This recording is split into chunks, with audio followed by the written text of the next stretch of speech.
Domingo passado, nós conversamos um pouquinho aqui a respeito que a música tem o poder para impressionar o nosso coração. A música tem o poder de afastar de nós as tentações. A música também tem o poder de dar um novo sentido e propósito para a nossa vida. Nós também conversamos aqui um pouco a respeito que a música não é amoral. Ou seja, ela tem o poder de nos beneficiar ou de nos trazer prejuízos, conforme ela for. Ela tem o poder de nos edificar ou de nos destruir. Contrário a que muitos dos nossos músicos compreendem e até defendem como ela sendo a música amoral, Deus nos diz que ela é moral. Ela edifica e pode também destruir. Através da sua palavra nós compreendemos isso. Hoje nós vamos continuar entendendo um pouco mais sobre o poder da música na nossa vida. Eu tenho um slide aqui que eu gostaria de compartilhar com vocês. O objetivo e finalidade maior de toda a música não deveria ser de nenhum outro além da glória de Deus e a renovação da alma. Já dizia o grande músico Johann Sebastian Bach. A música, ela tem o objetivo de glorificar a Deus e de renovar a nossa alma. Mas dentro da adoração, hoje nós precisamos entender muito a respeito de adoração, porque nós perdemos vários parâmetros verdadeiros de adoração, mesmo entre nós, adventistas. A música deve possuir beleza, poder e ternura para comover. Ergam-se as vozes em cânticos de louvor e adoração. Que haja acompanhamento, se possível, de instrumentos musicais. E a gloriosa harmonia suba a Deus como uma oferta aceitável. Quando nós falamos de oferta, nós lembramos de Abel e Caim. Você lembra que Deus orientou como deveria ser oferta? Porque a oferta apontava para a redenção. E o que Caim fez? Caim achou que ele poderia oferecer a Deus aquilo que ele achava que seria o melhor. Ele queria oferecer a Deus a sua oferta daquilo que ele achava que era bom e que era importante e que era louvável no seu próprio entendimento. Mas Deus deu instruções. Deus tem um motivo, Deus tem um gosto, Deus orientou como deveria ser oferta. E a nossa oferta a Deus hoje, através do louvor, deve seguir também os parâmetros do conselho e do gosto de Deus, do objetivo que Deus tem com esta oferta. Ela deve possuir beleza, poder e ternura para comover. Tem mais um texto a respeito da santificação do nosso louvor, da nossa adoração. Santo e tremendo é o seu nome, diz Salmos 111. Não tomará o nome do Senhor teu Deus em vão. Em Êxodo 20 nós lemos. Deus ele se coloca em um patamar de santidade muito mais elevado, muito superior ao nosso. E se nós tivermos essa consciência da santidade de Deus, nossa maneira de adorar a Deus vai passar por uma grande transformação. Se hoje nós estamos louvando a Deus de forma irreverente, é porque nós não mais compreendemos como é Deus, quem é Deus e a sua santidade. E ainda vem um outro texto dito em educação. os anjos, quando pronunciam esse nome, o nome de Deus, o que eles fazem? Vedam o rosto. Amigos, irmãos, se anjos, que são seres santos, poderosos, superiores a nós, eles têm esta reverência diante de Deus, na adoração de Deus, em que eles não se atrevem nem levantar o rosto diante de Deus. Eles velam o rosto. Quanto mais deveríamos nós, seres pecadores, indignos, de até nos aproximarmos de Deus. Nós nos aproximamos de Deus hoje pela graça que Jesus nos dá, pelo seu intermédio. Com que reverência devemos nós, que somos decaídos e pecadores, tomá-los nos lábios? Educação, na página 243.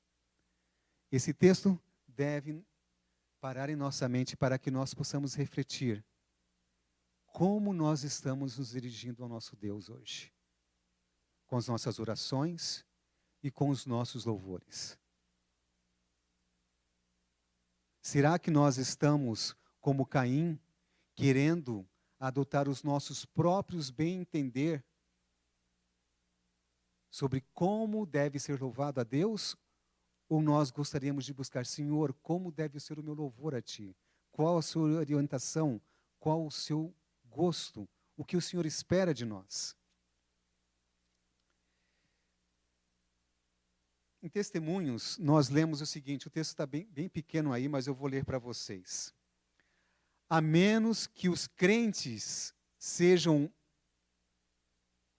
inculcadas ideias precisas acerca da verdadeira adoração e da verdadeira reverência, prevalecerá entre eles uma crescente tendência para nivelar o que é sagrado e eterno ao que é comum.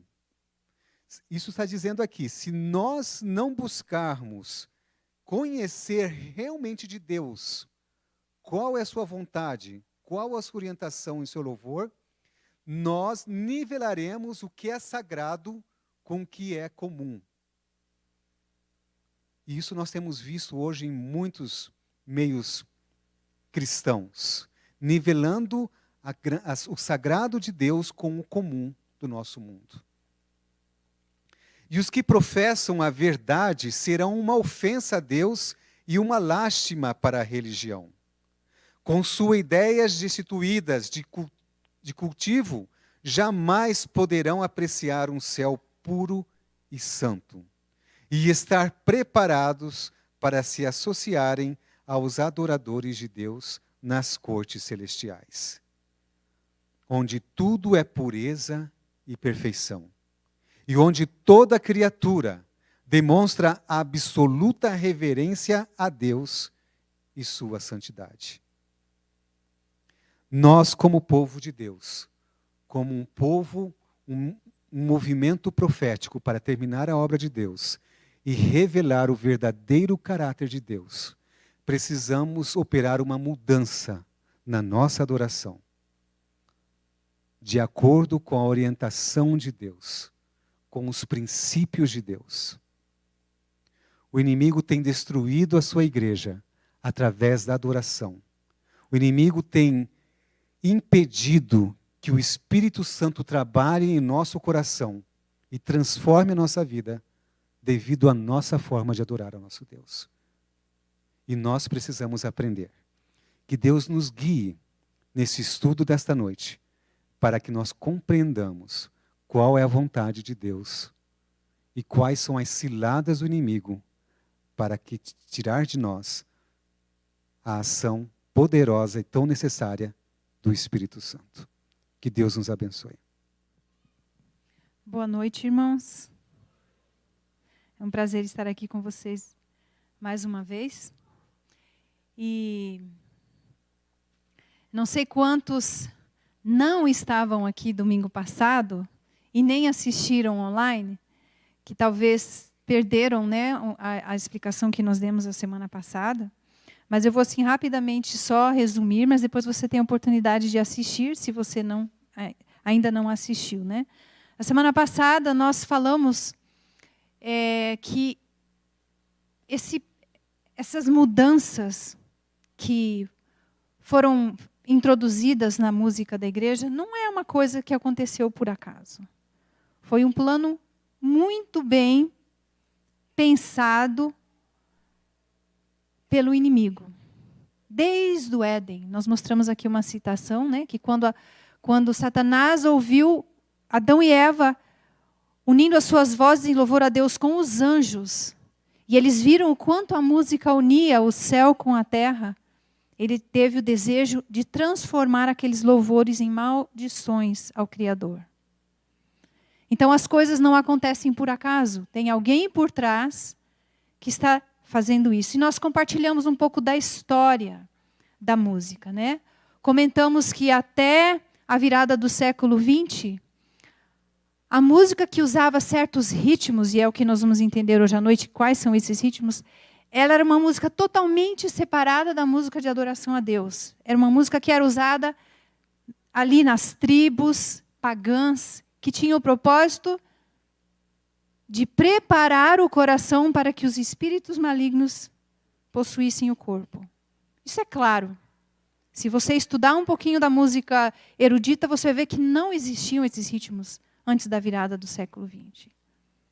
E daí, com a vinda de povos que praticavam especialmente o voodoo para as Américas, foi quando houve essa unidade, né, desses ritmos com as músicas que eram usadas popularmente pelas pessoas e, eventualmente, dentro das igrejas também. Mas para a gente entender um pouco, então, quais foram essas mudanças, a gente vai ter que entrar hoje em alguns aspectos assim mais técnicos. E eu espero que, mesmo que você não tenha noção nenhuma, você consiga entender um pouco do que nós estamos falando, para que você, a partir de hoje, possa ser capaz de tomar as suas decisões em relação à música, fazer as suas escolhas, né, de forma informada. Então, quando a gente estuda sobre música, a gente fala de 3 elementos fundamentais que existem na música: a melodia, a harmonia e o ritmo. A melodia é a parte mais notória, a parte que a gente mais percebe na música, a parte que se canta. A harmonia é a combinação de notas que são tocadas ou cantadas ao mesmo tempo. E eu vou demonstrar daqui a pouquinho no piano. E o ritmo, a gente pode dizer que é o medidor de tempo de uma composição musical. Então, vamos lá. Eu vou tentar tocar aqui.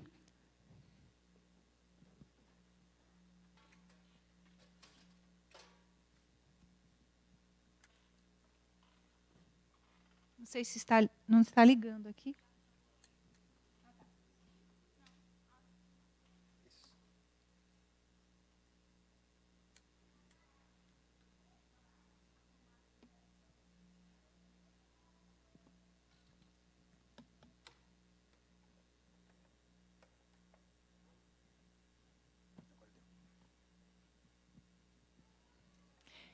Então, vamos lá. Segura para mim. Então, a melodia é a parte que a gente canta. Por exemplo, nessa música aqui, que acho que todo mundo conhece.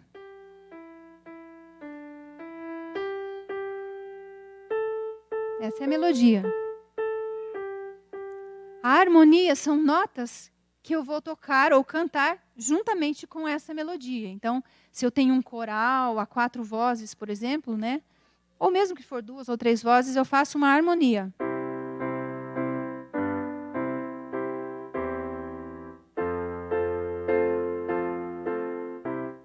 Então, eu toco músicas que se harmonizam com a melodia. Entendido? E o ritmo? O que seria o ritmo? Então, para eu tocar o ritmo, eu não vou tocar nem a harmonia nem a melodia. Eu só vou bater o ritmo, né? Seria mais ou menos isso aqui.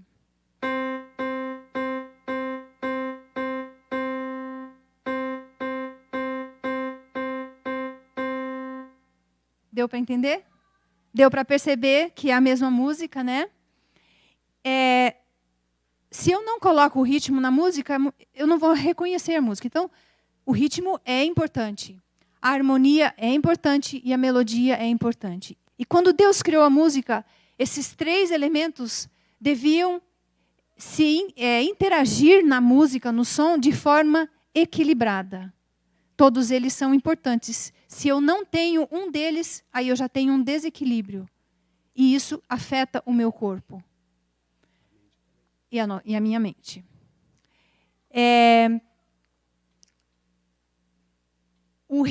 Assim como o corpo precisa de batimento cardíaco, de pulso, né?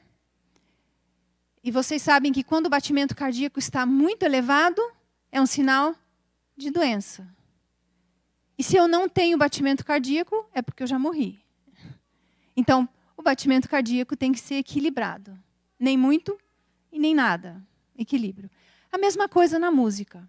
O ritmo é importante. O ritmo é o batimento, vamos dizer assim, da música, né? É a batida da música. Se existe demais, a música está doente. Se existe de menos, a música está morta. E também faz mal para mim. Precisa existir um equilíbrio. A gente vai falar um pouquinho sobre ritmo, porque talvez o ritmo seja assim, o principal ponto que foi distorcido na música. Mas eu vou mencionar outras coisas também em relação à melodia e à harmonia. Então, vamos lá. O próximo, você pode passar para mim o próximo slide?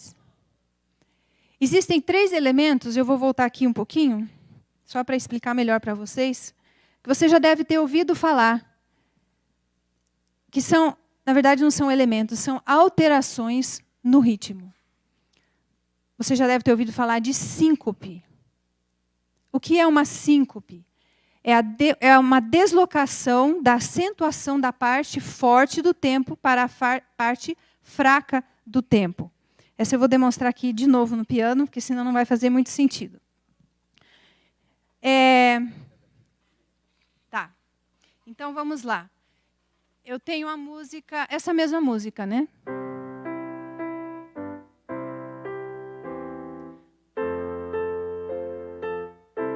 Vocês percebem que tem um tempo, uma batida que é um pouco mais forte. Tam, tam, tam. Né? A síncope, quando eu pego, por exemplo, a melodia e eu toco assim.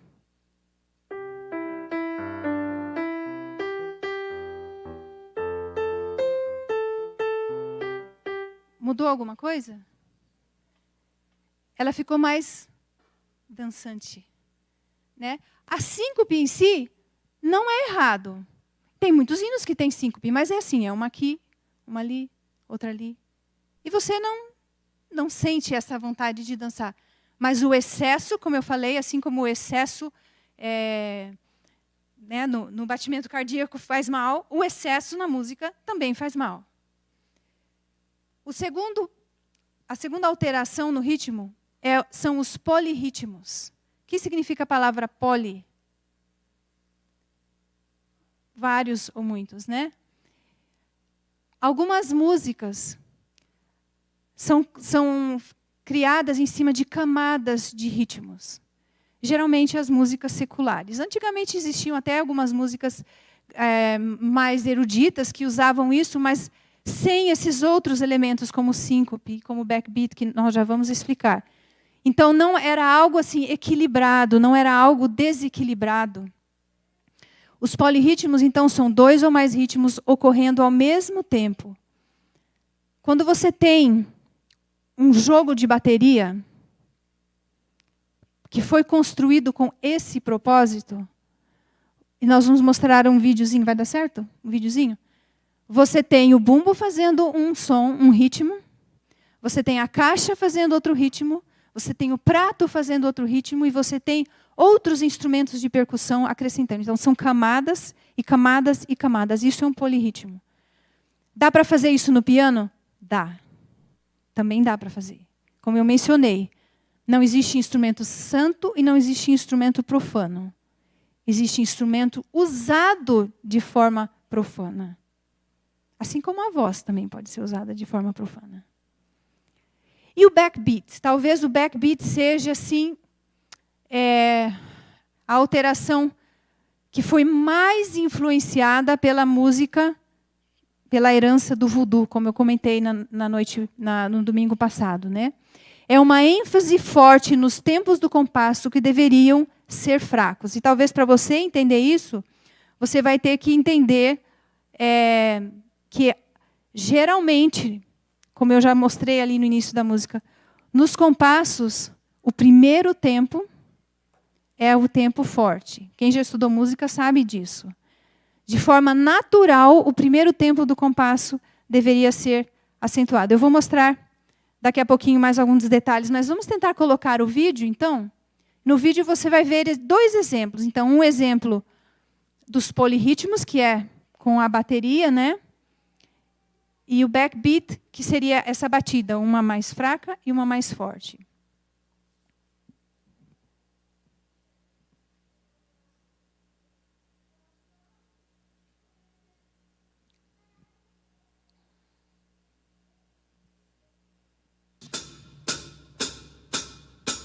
Um ritmo, 2 com bumbo,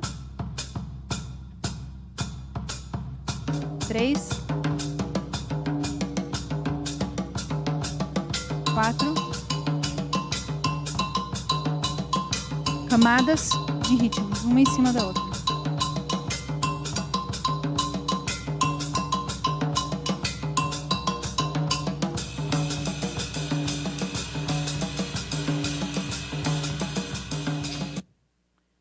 Agora o backbeat.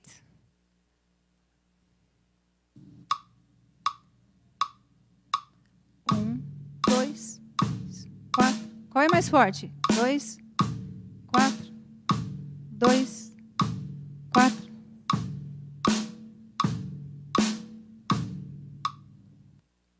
Deu para entender? Então, eu vou voltar aqui para o piano. Me ajuda aqui.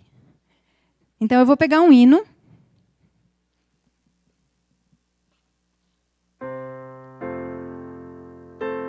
Um, 2, 3. 1, 2, 3. Né? Uma coisa que eu não mencionei antes, mas nas músicas, geralmente os compassos podem ser binários, isso é, tem 2 tempos. 1, 2, 1, 2. Ternários. 1, 2, 3, 1, que é o caso desse. Ou quaternário. 1, 2, 3, 4. 1, 2, 3, 4. Então, naturalmente, os ritmos naturais, a acentuação cairia no primeiro tempo, né? Então, é o caso desse hino, Preciosa Graça, que tem 3 tempos, né? Um compasso ternário, e o primeiro, naturalmente, deve ser acentuado. 1, 2, 3. 1, 2, 3. 1, 2, 3. 1, 2. Tá? Então, uma forma de alterar o ritmo usando o backbeat. O backbeat eu posso acentuar tanto o segundo quanto o terceiro, que já vai dar o contraste, né? Contanto que eu não acentue aquele que era para ser acentuado originalmente, como Deus criou. Então, eu vou tentar tocar agora acentuando o terceiro. Então, seria 1, 2, 3, 1, 2, 3, 3. Ficou mais dançante? Sim. Né? E aí, para ajudar a acentuar o terceiro, eu tive que colocar uma síncopezinha. Eu tive que. Então, esses 3 elementos, eles se ajudam para a gente alterar a música. Agora, eu vou tocar esse mesmo hino em 4x4. Tá? Eu vou tocar usando 4 tempos, que às vezes a gente faz isso. E às vezes a gente faz isso de forma bonita e que esteja dentro daquilo que agrade a Deus. Mas, geralmente, a gente muda para facilitar o uso do backbeat. Tá? Então, 4x4 seria mais ou menos assim. 1, 2, 3, 4. 1, 2, 3, 4. 1, 2, 3, 4. 1, 2, 3, 4. 1, 2, 3, 4. Deu para entender? Então, vocês perceberam que, imediatamente, quando eu coloco essas alterações no ritmo, a música fica uma balada, fica mais dançante. Exatamente, é o que eu ia falar agora. Uma vez eu encontrei um artigo escrito por uma roqueira, e ela falava assim: o nosso corpo gosta dessas alterações. E é lógico que gosta. Porque nós nascemos em pecado. Então, o nosso corpo natural, dentro da natureza pecaminosa, gosta dessas alterações. A gente vai ver isso aqui mais para frente. Então, de uma revista de rock também, essa próxima citação, pode ir passando? Podemos dizer que o segredo do ritmo do rock and roll está na utilização e exagero do backbeat. Eles sabem isso. Sabe, Satanás não é capaz de criar nada novo. Ele só é capaz de deturpar aquilo que Deus criou. E ele, como um músico, sabe exatamente como deturpar. Existem muitas pesquisas realizadas aí por cientistas que falam dessas questões. Um grande cientista que pesquisou muito a música foi o Dr. John Diamond. E olha que coisa interessante, ele notou que o homem possui ritmo na respiração, no batimento cardíaco, no pulso, na fala e nos passos. Quando o ritmo da música corresponde ao ritmo natural do organismo, produz um sentimento de êxtase, alerta e paz, energiza a mente e o corpo, facilitando o equilíbrio e o autocontrole. Então, o nosso corpo possui ritmos. O canto dos pássaros possui ritmos. E adivinha uma coisa? Todos os cantos dos pássaros que já foram analisados têm a batida forte no primeiro tempo. E todos esses ritmos do nosso corpo também têm a batida forte primeiro. Então, é uma simples troca, uma simples deturpação que provoca um sentimento bom, aparentemente bom, mas que está trazendo danos, principalmente à nossa espiritualidade. Pode passar? Eu acho que esses aí eu já expliquei ali no piano, né? Os 3 tipos de compassos. Os ritmos naturais, então, seriam com acentuação no primeiro tempo. E o próximo? Os ritmos alterados pelo backbeat, a alteração seria ou no segundo, no terceiro ou no quarto. Você sabe o que é uma droga? Pode passar? Droga é uma substância natural, separada e amplificada. Satanás separou o ritmo da melodia e da harmonia e o amplificou, tornando uma droga. Droga, em si, não é uma coisa ruim. Geralmente é algo bom. O elemento básico, mas ele é concentrado para fazer mal. Então, ele foi separado de algo e ele foi amplificado, concentrado. E a mesma coisa acontece com a música. O corpo tem de ser posto em sujeição. As mais elevadas faculdades do ser devem dominar. As paixões devem ser regidas pela vontade. E essa deve, por sua vez, achar-se sob a direção de Deus. A régia faculdade da razão, santificada pela graça divina, deve ter domínio em nossa vida. Você já ouviu falar do lobo frontal? Que parte do cérebro, da sua cabeça, aonde está o seu lobo frontal? Aqui. Ellen White, quando ela fala, e tem muitos textos, depois você pode pesquisar, quando ela fala das faculdades superiores, ela está falando do seu lobo frontal. Quando Adão e Eva foram criados no Éden, o que dominava eram as faculdades superiores. Pode passar o próximo?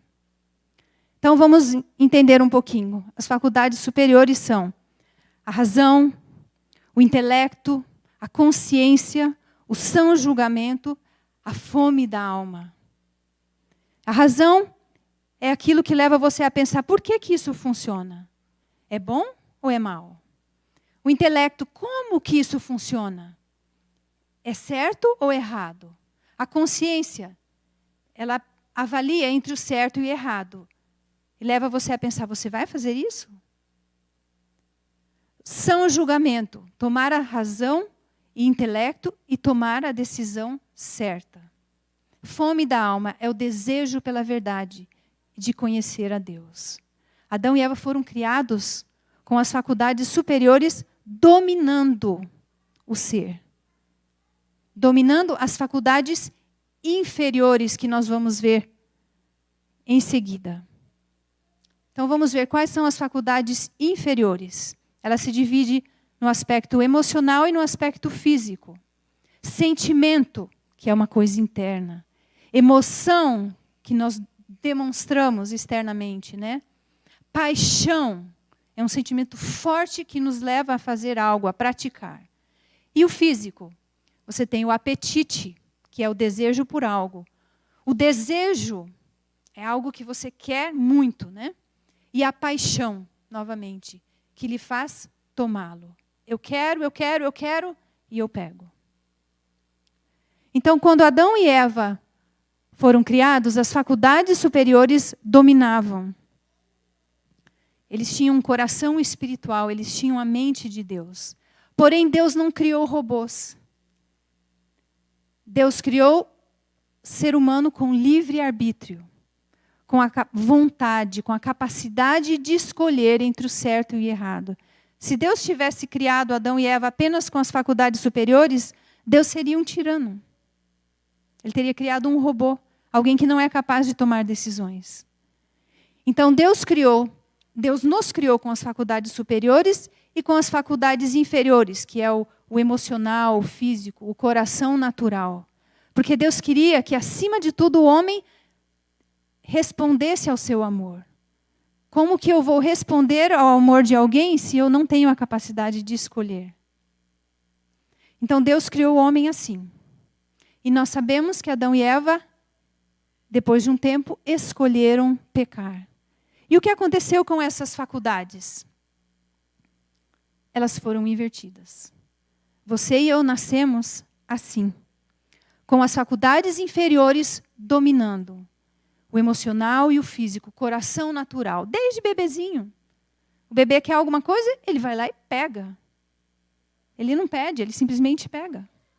Quando nós crescemos, a gente adquire, né, alguns comportamentos, algum respeito, geralmente, né, se espera. E a gente pede ainda, né? Mas a gente faz aquilo que a gente quer. Geralmente.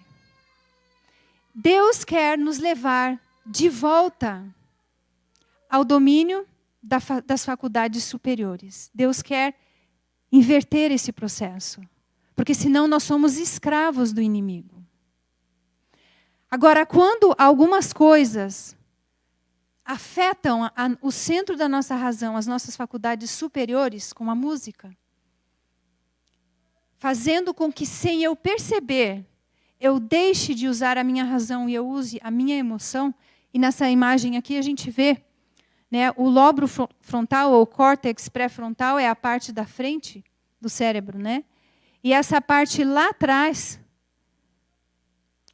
o tálamo, é o centro das emoções. Essa parte bem no centro ali, com azulzinho, né?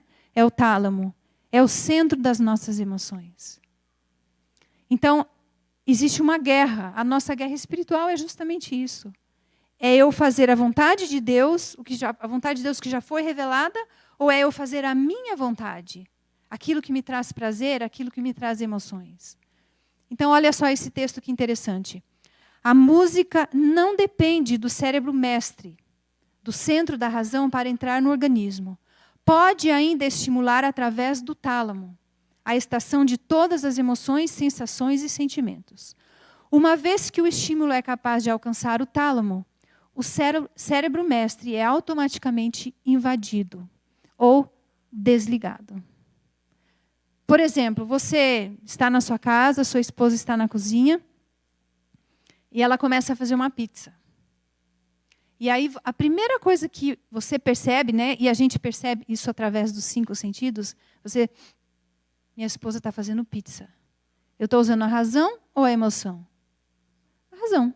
É um fato. Minha esposa está fazendo pizza. E daqui a pouco você, pizza é gostoso. Foi para emoção.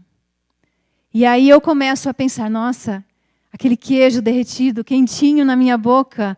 E aí eu vou alimentando o quê? O desejo, o meu desejo carnal. Eu quero essa pizza. Até que você levanta, vai lá e pega um pedaço de pizza e come. Né? Então, uma vez que algo chega no centro das nossas emoções, no tálamo, dificilmente a gente consegue ter controle. Pode ser que você chegue na cozinha e sua esposa fala, não, essa pizza aqui eu vou levar para alguém lá da igreja, não é para nós. Aí você vai ter que se educar e falar, tá bom, eu entendo. Mas a gente percebe que às vezes criança, por exemplo, né, tem essa dificuldade. Não, mas eu quero. Então essa é a nossa guerra espiritual. E a música faz parte disso. Eu gostaria de compartilhar algumas experiências para mostrar como isso funciona. Pode passar? De acordo com Norman Weinberger, o ritmo repetitivo, sincopado e marcado aumenta os níveis de neurotransmissores, noradrenalina, serotonina e dopamina, e de adrenalina no sistema nervoso central, gerando prazer. A música com esse tipo de ritmo ativa alguns dos mesmos sistemas de recompensa, estimulados por comida, sexo e drogas. Tem um outro livro que eu gostaria de compartilhar algo que está relacionado. Mas nesse texto a gente entende, então, que a música ela pode ativar esses sistemas de recompensa, que muitas vezes não estão associados à nossa razão, como comida, sexo e droga. Estão muito mais associados às emoções. Esse livro aqui, Como Sair da Depressão, do Dr. Neil Nedley, é da Casa Publicadora, tem uma parte bem interessante, eu não tive tempo de colocar aqui na apresentação, mas eu gostaria de ler só um trechinho. Ele fala assim: observe o efeito dos diferentes tipos de música sobre o cérebro. Alguns tipos produzem uma resposta do lobo frontal, e outros tipos produzem só uma resposta emocional. Dependendo do tipo de música, seu efeito final pode ser benéfico ou destrutivo. Os musicoterapeutas dizem que certos tipos de música, a exemplo do rock, com seu ritmo sincopado, se desviam do lobo frontal para evitar que ele raciocine e faça uma análise dessas músicas. As evidências indicam que, à semelhança da televisão, a música pode produzir um efeito hipnótico. Então, muitas vezes, eu tenho certeza que muitos de nós aqui não sabíamos dessas coisas ao fazer as escolhas das músicas que nós ouvimos e que cantamos. Né? Eu também não sabia, como eu mencionei a semana passada. Já toquei, já compus muita música que hoje eu vejo que é totalmente destrutiva na minha vida. Algumas experiências científicas, como eu mencionei. Foi feito um estudo com ratinhos, está aqui nesse livro também, essa experiência. 3 grupos de ratos foram colocados dentro de uma caixa com um labirinto. O ratinho em um canto, a comida lá do outro lado. Então, o objetivo era que os ratinhos tinham que passar pelo labirinto até chegar no alimento. Numa das caixas, eles colocaram uma música bem balançada, um rock bem pesado para tocar. Em outra sala, em outra caixa, não tinha música nenhuma. E numa terceira sala, tinha uma música bonita, uma música clássica. O que aconteceu? Depois de algum tempo, eles notaram que os ratinhos que ouviram a música clássica rapidamente chegaram no alimento e comeram. Os ratinhos que não ouviram música nenhuma também chegaram. E, interessante, um pouquinho mais dificuldade do que os que ouviram a boa música. Os ratinhos que estavam na caixa tocando rock não conseguiam chegar. E eles deixaram por vários dias e os ratinhos não conseguiam chegar. Tiveram uma dificuldade muito grande. Eu até gostaria de ler aqui, porque eu estava relendo essa informação hoje e eu achei bem interessante. Eles falam que, depois de um tempo, como eles deram um espaço de 3 semanas para repetir aquele estudo, né? E eles pegaram os ratinhos, depois de 3 semanas, eles pensaram, já deve ter limpado o cérebrozinho deles, agora eles vão conseguir aprender o caminho. Depois de 3 semanas, eles repetiram o estudo. E eles perceberam que eles continuavam com a mesma dificuldade. E eles chegaram à conclusão que os danos daquela música no cérebro deles tinham sido irreversíveis. Déficit de aprendizagem. Tinham sido irreversíveis. Tem muita coisa que a gente poderia acrescentar. Nós não temos tanto tempo assim. E eu vou deixar mais para vocês pesquisarem depois. Rapidamente, uma segunda pesquisa foi feita com plantas. Essa foi feita na Índia. Plantas que ouviram música barroca, que é o estilo da música de Bach, né, do grande músico Bach, cresceram 20% mais rápido e tinham 72% mais folhas do que as outras plantas que ouviam música, ouviam não, né, porque planta não tem ouvido, mas que estavam no local onde o rock estava sendo tocado. Elas morreram depois de 2 semanas. Uma outra pesquisa com moléculas de água sendo congeladas dentro de um congelador.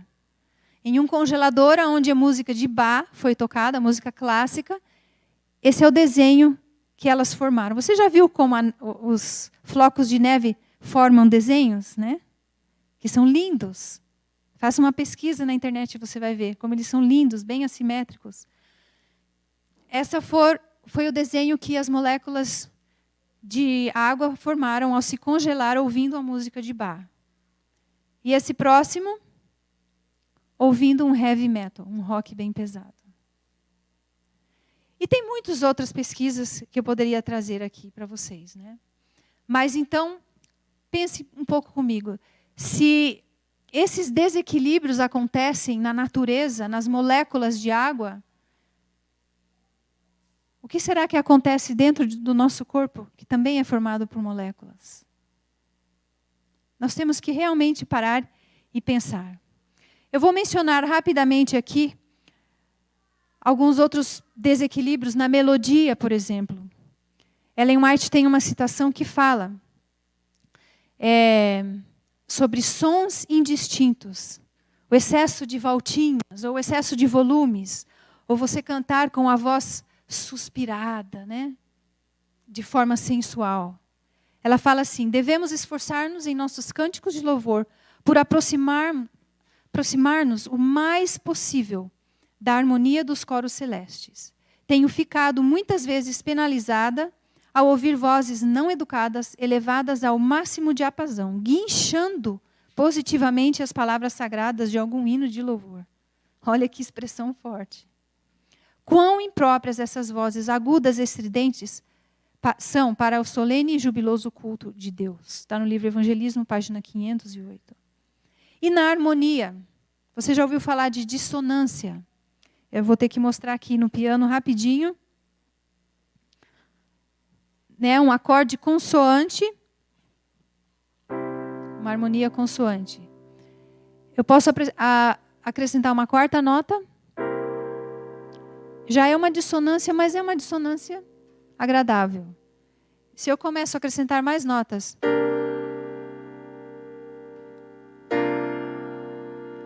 ainda consigo conseguir uma harmonia consoante. Agora vamos ver aqui. Deixa eu pensar bem para não tocar nota errada.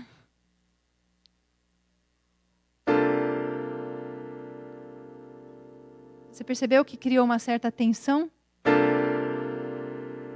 Você busca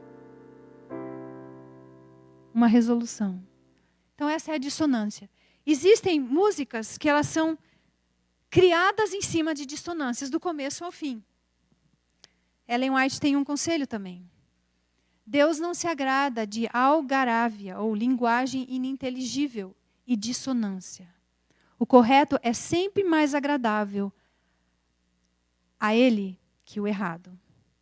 E quanto mais perto o povo de Deus se puder aproximar do canto correto, harmonioso, tanto mais é Ele glorificado, a igreja beneficiada e os incrédulos favoravelmente impressionados. Então, todos esses extremos são as coisas que afastam do plano de Deus, do ideal e, acima de tudo, desligam o nosso lobo frontal e nos impedem de raciocinar devidamente. Mas o ponto principal em relação a esse desligamento do lobo frontal é outro. Nós comentamos a semana passada como que o Espírito Santo se comunica conosco. Através de qual órgão? Através de qual parte do nosso corpo ele se comunica conosco? Do nosso lobo frontal. Se eu desligo o meu lobo frontal, eu não vou ser capaz de ouvir o que Deus quer falar comigo. O Espírito atua em nós, trazendo à mente vívida e frequentemente as preciosas verdades do plano da salvação. O Espírito nos ilumina as trevas, informa a nossa ignorância e ajuda-nos em nossas muitas necessidades. Olha quantas coisas Ele faz em nós. Então, não existe um momento do dia que eu possa estar com o meu lobo frontal desligado, porque Ele está ali, me orientando, me aconselhando, me ajudando. Mas a mente precisa dilatar-se constantemente para Deus. Caso seja permitido que se introduza aí o mundanismo, se não temos desejo de orar, nem desejo de comungar com aquele que é a fonte de força e sabedoria, o Espírito não habita em nós. E a Bíblia, em Gálatas 5, 16, 17, diz: digo, porém, andai em espírito, e não cumprireis a concupiscência da carne. Porque a carne cobiça contra o espírito, e o espírito contra a carne. E estes opõem-se um ao outro, para que não façais o que quereis. Então, se o Espírito Santo não pode atuar na minha mente, eu não vou ter esse controle do que eu faço. Porque existe uma guerra entre o espiritual e o carnal. Ellen White, escrevendo aqui no Lar Adventista, diz o seguinte: eles, falando dos jovens, têm um agudo ouvido para a música. E Satanás sabe que órgãos provocar para animar, absorver e seduzir a mente, de maneira que Cristo não seja desejado. Satanás sabe que é aqui que ele precisa controlar para que Cristo não seja desejado. Ele estimula, mas não comunica a força e a coragem que o cristão só pode encontrar no trono da graça, enquanto humildemente faz conhecidas suas necessidades e com fortes clamores e lágrimas suplica força celestial para se fortificar contra as poderosas tentações do maligno. Será que nós precisamos dessa força espiritual no momento em que vivemos? Com certeza. Então, quando eu simplesmente falo, não tenho como vencer essa tentação, é impossível. Eu estou entregando os pontos. E eu estou rejeitando a ajuda que o céu quer me dar através da influência do Espírito Santo em minha mente. Aqui fala que Satanás sabe que órgãos provocar, animar, absorver e seduzir. Em outras palavras, como nos hiperestimular. E sabe, hoje, talvez, não sei de vocês, mas quando eu ouvi essa mensagem a primeira vez, eu pensava assim, poxa, mas essas músicas, né, com esses ritmos, com a bateria, são tão gostosas. Assim como um alimento, né, gostoso. Não tem graça ouvir músicas que não têm isso. A gente precisa entender o que é a hiperestimulação. Quando você olha para esses dois alimentos aí, qual deles que dá água na boca? E é a mesma coisa com a música. É a mesma coisa, na verdade, com tudo na vida. Tudo aquilo que foi alterado nos superestimula. aquilo que Deus criou sempre parece que é mais sem graça, né? Não traz aquele prazer. Isso é uma ideia que o inimigo coloca no coração, porque a gente sabe que dentro daquele pedaço de bolo de chocolate tem muita coisa que vai fazer mal para o meu organismo. Satanás nunca oferece uma coisa bonita e gostosa que seja boa. Sempre tem algo de ruim, algo que vai trazer a nossa ruína, porque esse é o desejo dele. Então a mesma coisa acontece na área da música. E o último texto. Que farei, pois? Orarei com o espírito, mas também orarei com o entendimento. Cantarei com o espírito, mas também cantarei com o entendimento. Que Deus nos abençoe, que Deus nos ajude a buscar esse equilíbrio, a buscar tomar todas as decisões na nossa vida, sendo guiados pelo Espírito Santo, deixando as faculdades superiores dominarem as nossas decisões, assim como Deus nos criou. E é só assim que nós vamos conseguir vencer. Que Deus nos ajude, cada um de nós.